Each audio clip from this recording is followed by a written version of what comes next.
Order! Order! You are an incorrigible delinquent at times. Behave yourself, man!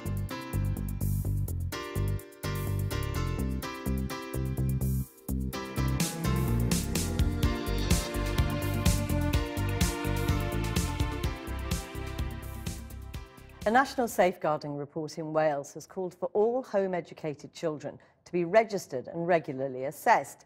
There have been growing calls across the UK for the law on home education to be changed amid a sharp growth in the number of children thought to be schooled at home. The regulation remains hugely contentious among many home educators, as our Home Affairs correspondent Andy Davies reports. That's right, Jack. January is the first month. In Porthcawl, South Wales, we meet Erica and her 8-year-old son, Jack. What's the second month? One of 2 autistic children she's home educating, and he's thriving, she says. I think the issue is with school, with Jack, is here it's very calm, it's very quiet. Jack is able to focus and achieve, whereas in the school environment, with all of the other children, all of the other noises going on, Jack would be trying to cope with that and therefore wouldn't be able to focus. Yeah, as I said to you, Henry had his first one at 11. And with Erica today, Rachel, mother of 11 children, including Asher, her youngest, and 19-year-old Thea, home educated until college. What do you see as the pros and cons?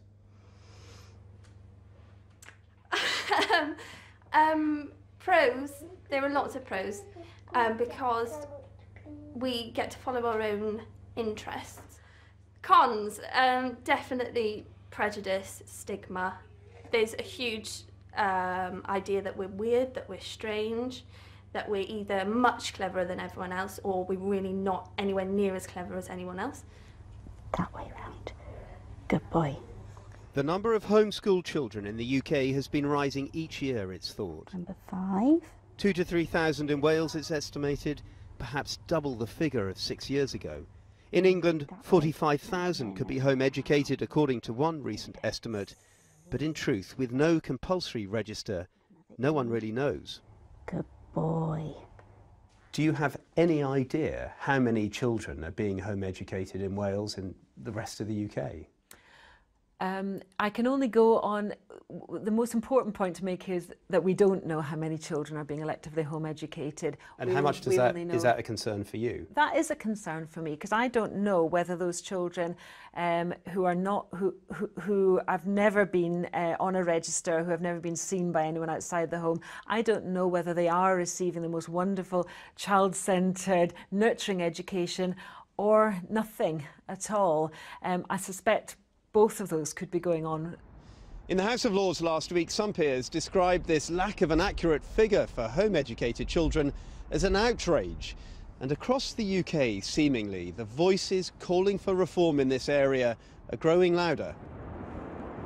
The National Independent Safeguarding Board in Wales has just published a major report, prompted by the case of a boy called Dylan Seabridge, who was from Pembrokeshire. He died 6 years ago, an inquest heard, of scurvy. Home educated in Pembrokeshire, it was found the 8-year-old hadn't been seen by health, education or childcare professionals since he was 13 months old. The report's author says the whole relationship between state and home educators is dysfunctional. I feel at the moment it's as if the state washes its hands of these children. It says that you're not at school, so we don't need to be thinking about how to support you educationally or in many other ways. And I think in part that's happened because a minority of home educators have actually wanted that hands-off approach. But my feeling is increasingly that that's letting down many home educating families and some children who are being abused and neglected. There's such big waves. They are huge waves today because the wind. Rachel, who's homeschooled all her 11 children, had to stop recently when her marriage broke down, but she remains a passionate advocate. This latest report notes the excellent education many deliver at home.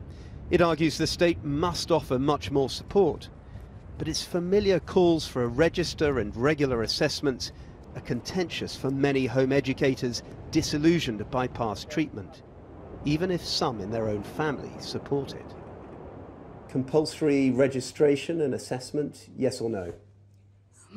It's a more complex answer than yes or no. When you get into the realms of monitoring, you need to define what is a suitable education. The whole point and purpose of elective home education is to child-centre the learning. So what I do with each of my boys is not the same with each of them, and it's completely different to what somebody else would be doing. But someone can come in and assess that and say, well, actually, How we're doing would you a good assess job. it? There's no current, you don't have to follow the national curriculum when you're home educating, so what are you going to assess against? But wouldn't a central register be a starting point? But to register implies that we're doing something wrong. It doesn't have to, it's just a practical measure. There's no benefit to us in registering. There are no services for us. Why would we engage?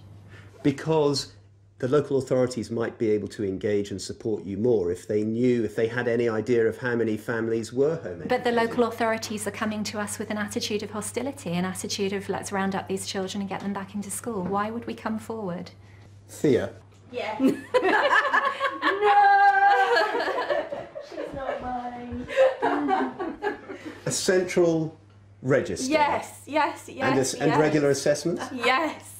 I come at it from a very different view to Mum and Erica, because the children really need to be heard, and I think that this is compulsory registration is one of the ways where we can ensure that the children are being considered in the decisions that are being made, and their best interests are at heart, which is ultimately what the parents want as well. I just think that there needs to be less hostility from home educating families and less hostility from authorities, and they need to work together. So the bee led the way and they travelled for hours. Rewriting the story of educational policy is never straightforward. The debate over reform as complex as it is passionately argued, whatever the setting. Andy Davies reporting. I've been getting away with it all.